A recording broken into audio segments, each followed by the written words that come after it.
चलो देखो, पहले ये समझ ले लो, ये जरूरी है ना।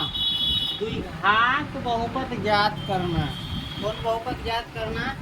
यानी द्विघात बहुपद निकालना जब शून्यकों का योग और गुणनफल दिया हो। जब शून्यकों का योग और गुणनफल दिया रहे तब द्विघात बहुपद कैसे निकालेंगे, उसके लिए ये सूत्र है। देखो, उसके लिए एक सूत्र कौन सी है? a into x square, a into x square minus alpha plus beta into x plus alpha into beta, या x square minus alpha plus beta into x plus alpha into beta, है ना।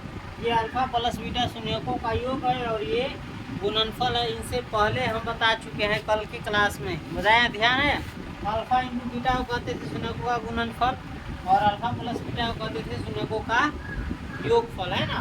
तो द्विघात बहुपद कैसे निकालेगा? जब शून्यकों का योग और गुणनफल दिया रहे तो a into x square minus alpha plus beta into x plus alpha into beta, या एक और तरीका है x square minus alpha plus beta into x plus alpha into beta. ये दोनों फार्मूला है, समझ गया। ये दोनों फार्मूला जहाँ कहाँ पर प्रयोग होगा ये हम बताएंगे। इसी चीज़ को अगर भाषा में लिखे तो देखो, भाषा में यदि शून्यकों का योग और गुणनफल दिया रहे तो घात होकर कैसे निकालेंगे? ए